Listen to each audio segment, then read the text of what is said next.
ایک دعا ہے جس کی آج کل ہمیں شدید ضرورت ہے۔ رسول اللہ صلی اللہ علیہ وسلم جب جنگ یا شدید آزمائش کا جب وقت ہوتا تھا تو یہ دعا کیا کرتے تھے مسلمانوں کی باہمی اصلاح کے لیے، ان کی مدد کے لیے۔ دعا ہے اللہم اغفر لنا۔ جو مغفر ہوتا ہے، جب ہم کہتے ہیں اللہم اغفر لی کہ اللہ مجھے بخش دے، تو اگر ہم اس کو عربی زبان میں دیکھیں تو یہ مغفر سے نکلا ہے۔ مغفر وہ لوہے کی ٹوپی ہے جو پرانے وقت میں سر پر ڈالی جاتی تھی، تو یہ سر کو کیا کرتی تھی؟ کور کر لیتی تھی۔ کور کرنے کا مطلب ہے کسی بھی آنے والی اب آؤٹر جو چیز ہے، نقصان ہے، اس کو ہم تک نہیں پہنچنے دے گی۔ کور اس طرح سے کرے گی کہ اندر جو بھی چیز ہے وہ چھپا لی جائے گی۔ تو جب ہم کہتے ہیں نا کہ اللہم اغفر لنا، یہاں پر جو بخشش مانگ رہے ہیں، اس کا مطلب ہے اب ہمارے جتنے بھی گناہ ہیں، اے اللہ ہمارے گناہوں کو کور کر دے، ان کو ڈھانپ دے، ان کو اس طرح سے ڈھانپ دے کہ اب باہر سے آنے والوں کو وہ نظر نہ آئے کہ اندر کیا چیز ہے، اور اب وہ ہر طرح کے نقصان سے ہم بچا دیے جائیں، یعنی ہم اللہ تعالیٰ کی مکمل پناہ میں آ جائیں۔ تو یہاں پر ہم دعا کر رہے ہیں، کس کے لیے دعا کر رہے ہیں؟ وللمؤمنین والمؤمنات، اور مومن مردوں اور مومن عورتوں، والمسلمین والمسلمات، اور مسلمان مردوں اور مسلمان عورتوں کو اے اللہ بخش دے۔ وَأَلِّفْ بَيْنَ قُلُوبِهِمْ، اور ان کے دلوں میں الفت ڈال دے۔ جب محبت دلوں میں آ جاتی ہے تو انسان اکٹھا ہو جاتا ہے۔ وَأَصْلِحْ ذَاتَ بَيْنِهِمْ، اور ان کی باہمی اصلاح فرما دے۔ تو اصلاح کا مطلب ہے کہ جب باہمی اصلاح ہو جائے گی تو اس وقت امت جو فرقوں میں بٹی ہوئی ہے وہ ایک ہو جائے گی، کیونکہ آپ صلی اللہ علیہ وسلم کی امت ایک ہی ہے، تو فرقہ نہیں ہے، کیونکہ اللہ تعالیٰ قرآن پاک میں کہتے ہیں اور تفرقے میں نہ پڑو، فرق نہ کرو۔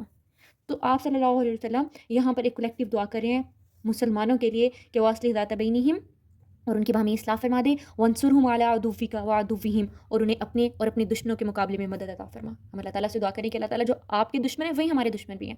اللہم لعن الکفرۃ الذین یصدون عن سبیلک، اے اللہ ان کافروں پر اپنی لعنت فرما۔ تو عربی زبان میں جو لعن کا ورڈ ہے، اس کا مطلب ہے اللہ کی رحمت سے دوری۔ رحمت سے دور ہونے کا مطلب یہ ہے کہ اب اللہ تعالیٰ کی مدد ان تک نہیں پہنچ سکتی۔ تو یہاں پر آپ صلی اللہ علیہ وسلم دعا کریں کہ اللہ تعالیٰ کافروں پر اپنی لعنت فرما، یصدون عن سبیلک، جو تیرے راستے سے روکتے ہیں۔ اس ٹائم پر اگر دیکھا جائے تو مسجد اقصیٰ کا جو بھی مسئلہ ہے اس میں اس وقت مسلمانوں کو روکا جا رہا ہے اللہ کے راستے سے۔ اس مسئلے کی وجہ سے کلیکٹیو امہ پر ون بائی ون آزمائشیں آ رہی ہیں۔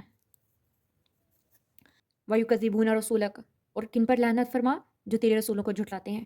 وَيُقَاتِلُونَ أَوْلِيَاءَكَ، اور تیرے دوستوں سے لڑتے ہیں۔ اللہم آمین۔ اللہم خالف بین کلماتہم، اے اللہ ان کے درمیان میں پھوٹ ڈال دے۔ اللہم آمین۔ وزلزل اقدامہم، اور ان کے قدم ڈگمگا دے۔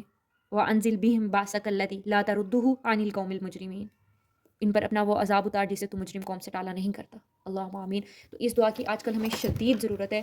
ہمیں بھی اللہ تعالیٰ سے ایسے ہی مدد مانگنی چاہیے، کیونکہ جب ہمارے اللہ کے سپاہی اللہ کی راہ میں لڑتے ہیں تو گھروں میں بیٹھنے والوں پر واجب ہے کہ وہ اللہ تعالیٰ سے ان کی مدد کے لیے دعا کریں۔